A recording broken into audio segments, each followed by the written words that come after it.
You don't have to stay trapped. You don't have to keep living a life that isn't yours. The key to freedom is in your hands. Read The Prison You Can't See link in the description. The Prison You Can't See, The Cost of an Unlived Life. The Hidden Prison. Have you ever woken up and felt nothing? Not sadness, not joy, just emptiness. There's a reason for that. And it has nothing to do with luck, talent, or fate. It has everything to do with the invisible prison you've been trapped in since the moment you were born. Some prisons have bars, others are built inside your mind. You followed the rules. You did everything right.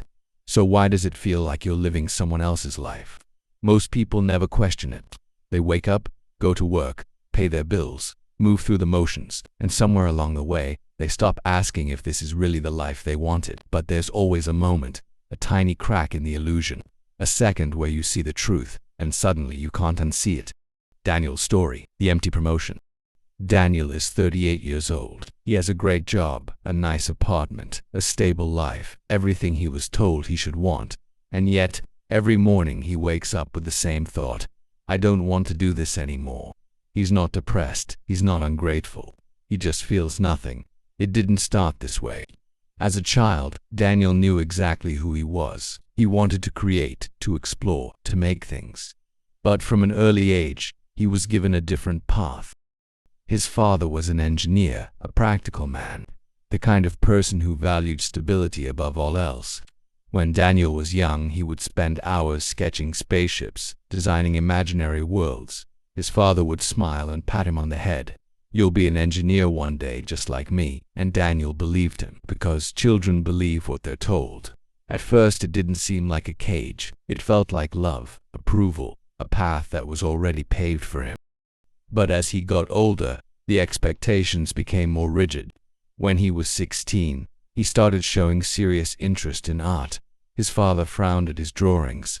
That's a nice hobby, but you need to focus on something real. So Daniel compromised. He told himself he could still be creative just in a practical way. He studied design, then transitioned into corporate work, a safe career, a responsible career. Step by step, dream by dream, his life stopped being his own. Now, years later, he sits in a meeting room as his boss smiles at him. Congratulations, Daniel. You've been doing excellent work and we're promoting you. The team claps. Someone pats him on the back. He shakes hands, forces a smile, nods in agreement. Thank you, I appreciate it. This is what he's worked for. More money, more responsibility. More proof that he's doing life correctly, and yet all he feels is nothing. His younger self flashes in his mind. The boy who swore he'd never end up here. A thought creeps in before he can stop it. This isn't my life, it's just the one I was told to live.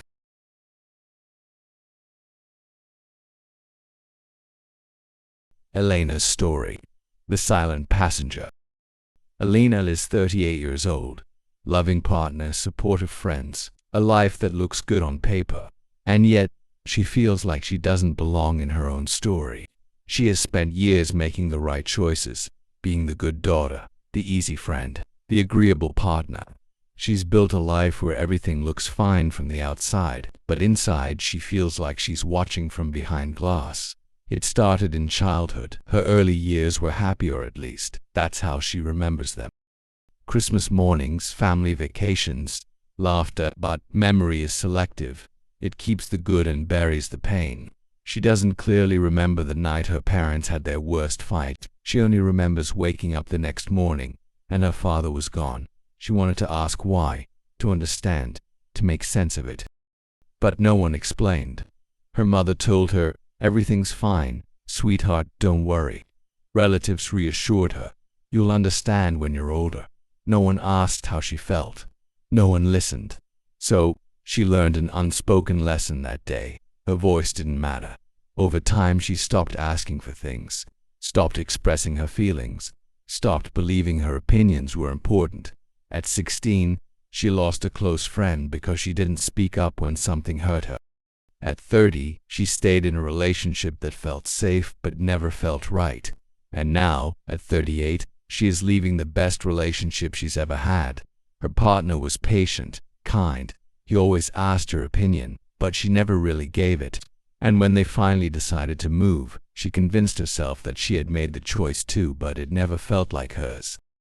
And so, when the doubts grew too loud, when the fear of making the wrong choice consumed her, she did what she always did. She left. She packed her bags and went back to her hometown, telling herself it was the right decision, that she needed space, that she wasn't ready.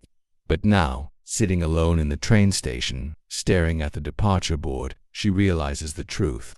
She didn't leave because it was the wrong life. She left because she didn't know how to believe she deserved it.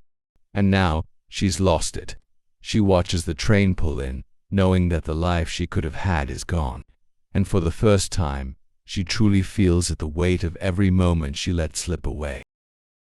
The breaking point. For Daniel, it happens one night. He comes home late, the city outside buzzing with life. He steps inside his quiet apartment and sees his old sketchbook, tucked away in a drawer. He opens it, flipping through pages of forgotten dreams, and for the first time, he lets himself feel it. The weight of years. The grief for the life he never lived. For Elena, it happens the moment the train doors close. She looks out the window at the city she's leaving behind and realizes this time, there's no fixing it, no going back. Both of them realize, in that moment, the truth. The life they've built isn't theirs. It's a script they were handed, and they've been following it blindly. How to escape the prison. 1. Question everything, every expectation, every belief, every should that was placed on you before you were old enough to choose. 2. Reconnect with who you were before the world told you who to be. The child who had dreams before they were told they were unrealistic. 3. Start before you're ready. The life you want isn't waiting for you.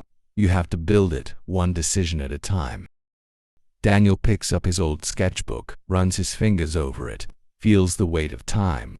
Elena stares at her reflection in the train window, whispering to herself, I did this to myself. The illusion is shattered.